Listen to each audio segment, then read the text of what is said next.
Imagine this. You've got the strongest locks, the most advanced alarms. But the master key, your digital identity, is just lying in the street. In cybersecurity, identity is the #1 target for attackers. Why?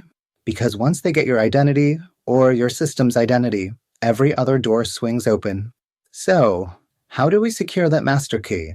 Today, we're diving into a foundational pillar of modern cybersecurity: digital identity protection. It's not just about a strong password, it's way more than that. A critical tool to understand this is the NIST Cybersecurity Framework. Under the Protect function, PR, NIST provides clear guidance, and one key area is identity and access management, PR.AA. Think of it like your mansion's security. You don't just lock the front door, you control who has keys, who uses the service entrance, and how you verify visitors' identities. Inside PR.AA, NIST gets very specific. Identity assertions must be protected, transmitted, and verified with strict rigor. But what does that mean in practice? It means, first, protecting identity authentication, especially in single sign-on, SSO, systems.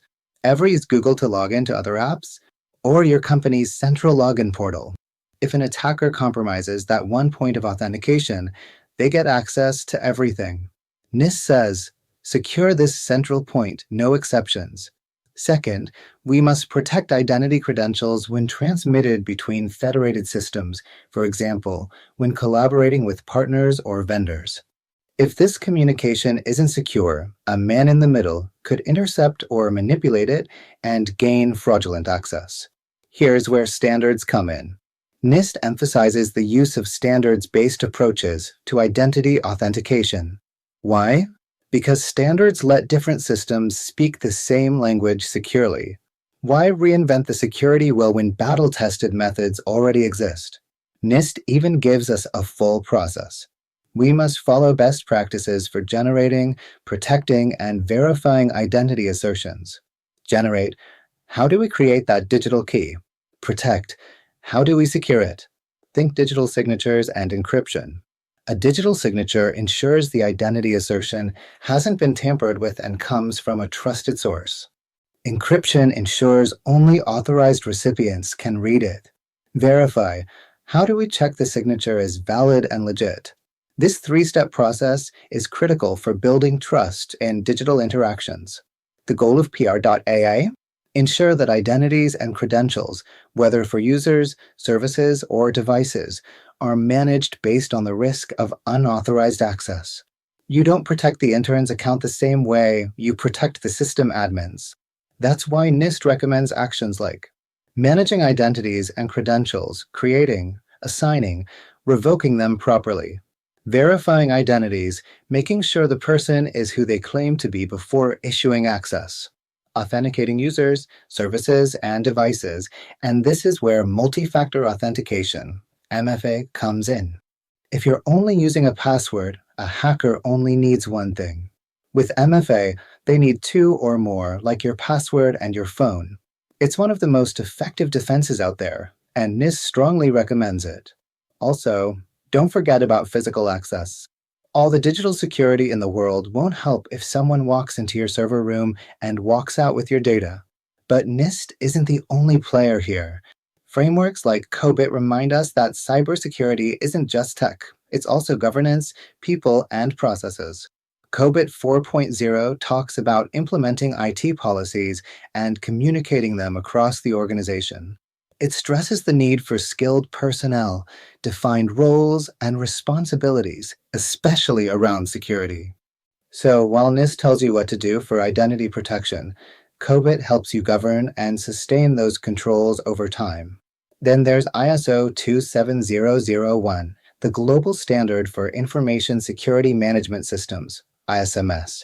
ISO gives you the structure to identify risks, define policies, and implement controls like NIST's. But it also requires you to review and improve those controls constantly. Now here's the cool part. How do you know if all these controls actually work against real-world attackers? Enter MITRE ATT&CK. While NIST, COBIT, and ISO tell you what to build, MITRE shows you how attackers operate. their tactics, their techniques, their playbook. It shows you how credentials get stolen, how attackers move laterally across networks. By integrating MITRE ATT and AMP-CK, we can map real attack techniques like pass the hash or token manipulation to our NIST-based identity controls. If NIST says use MFA, MITRE shows how that neutralizes attacks like credential stuffing. If NIST says secure SSO, MITRE shows how attackers try to intercept or spoof it.